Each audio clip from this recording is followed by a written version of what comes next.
Welcome back to Joe Stunner Boxing. Chantelle Cameron again proved that she's one of the best female fighters in the world. She is now 21 wins with 8 KOs, just the one defeat to Katie Taylor, although she's 1-1 in their little disagreement.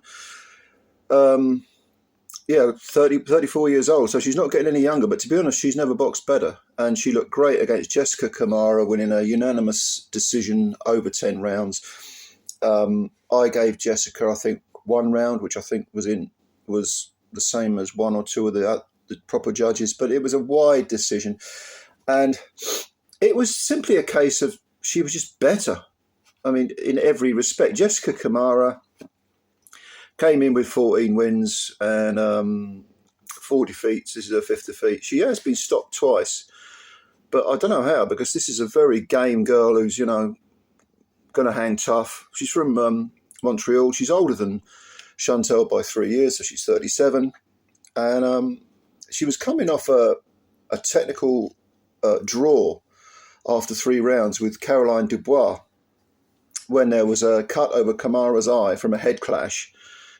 But she was down in the first round and she was getting beaten up by Caroline Dubois. It looked like she was going to get stopped. So I expected Cameron to handle Jessica, maybe even stop her, but all credit to the Canadian girl, because she's a tough kid. She really is. But Chantelle just looked really good, technically really good, lovely poise, excellent footwork, in and out. Was quite happy to box at mid-range or up close in the phone booth. Threw a lot of punches. It was that consistent output, you know, and she wasn't throwing, you know, punches for the sake of it. There was always some meaning to it. She was mixing the punches up well. Head, body, head, good jab, right hand. It was all very, very cultured, very well schooled. And unfortunately, Jessica Camara couldn't really do anything with her. Having said that, in the second round, Jessica did land a really good overhand right, which sort of pushed Cameron back. I don't think it stung her. I don't think it really buzzed her or anything, but it was a sort of warning sign, if you like. An alarm bell must have gone off with Chantelle, because it was a really good punch. She doesn't hit particularly hard, Jessica. I think she's only got 3 KOs in 14 wins, but you know, if Cameron has a fault, and I'm going to be very sort of picky here, but it is that because she puts meat on every punch, a bit of weight behind every punch, whether she's firing from mid-range or up close, inevitably, if you're that cavalier, then you are going to, you know, perhaps leave yourself vulnerable for a second or two defensively. And Cameron doesn't strike me as someone who thinks a lot about defence. She's now trained by Stephen Smith of the famous Liverpudlian Smith family. Stephen, a former British champ, fought for a couple of world belts, didn't win them, but, you know, good fighter. Turned out to be a pretty good trainer. And Chantelle, was it Jamie Moore she was with previously, and also Shane McGuigan when she was with the McGuigans? I mean, you can tell that she's been with good trainers because of her technically excellent style.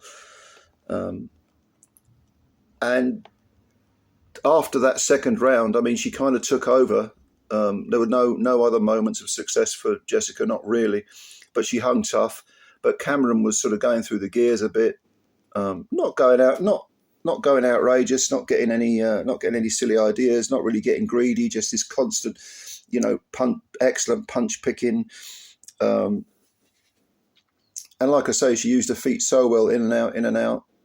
Jessica was always the one trying to reply rather than initiate, even though she was not backing off. And basically, Cameron beat her up as well as beat her.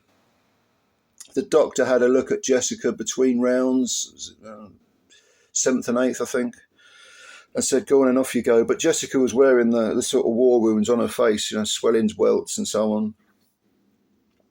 But tough lady. I mean, she's been stopped twice. I don't know who the fuck by. I mean, she's got a good chin, very good chin actually. I can't remember. I did look at her record on BoxRec before this video. I can't remember who stopped her, But this is her 5th defeat in 20 fights, because she's got a draw, 14 wins, 5 defeats and a draw. And she's probably better than that suggests, that,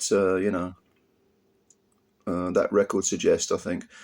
And make no mistake about it, this was a very, very good performance, a very cultured, educated performance by Chantelle. And don't be surprised if the obvious matchup is now the 3rd fight with Katie Taylor, because they are 1-1. Were they a couple of majority decisions? I think they were, weren't they? Or was it splits? I think they were both majority decisions, the win and the defeat. So they're really evenly matched. I mean, Katie, she went 3-0 with Serrano on the same card as the headliner. But it does feel as unfinished business with Chantelle. I think Chantelle deserves the 3rd fight with Katie. And, of course, Katie is now 39. So, lots of miles on the clock. But she's still got a lot to offer. But on the evidence of this performance, and I know Jessica Camara isn't as good as Katie, but I like what I saw with Cameron a lot. I think she might be able to get that 2nd win over Taylor. I would make her like a 60-40, 55-45 sort of favourite over Katie, to be honest, at this point in their respective careers. So we'll see what happens. But, yeah, doing Northampton proud is Chantelle Cameron. Let me know what you think if you saw this fight. It was probably a bit too one-sided to be really entertaining, but nevertheless, I like watching skilled operators go to work, and that was certainly true with Chantelle in this fight. So let me know what you think, and thanks for watching the video. Please like it if you like the video. Hit the like button, because they count them, and also subscribe to the channel if you don't mind. That would be great. Thank you very much, ladies and gentlemen, and bye for now.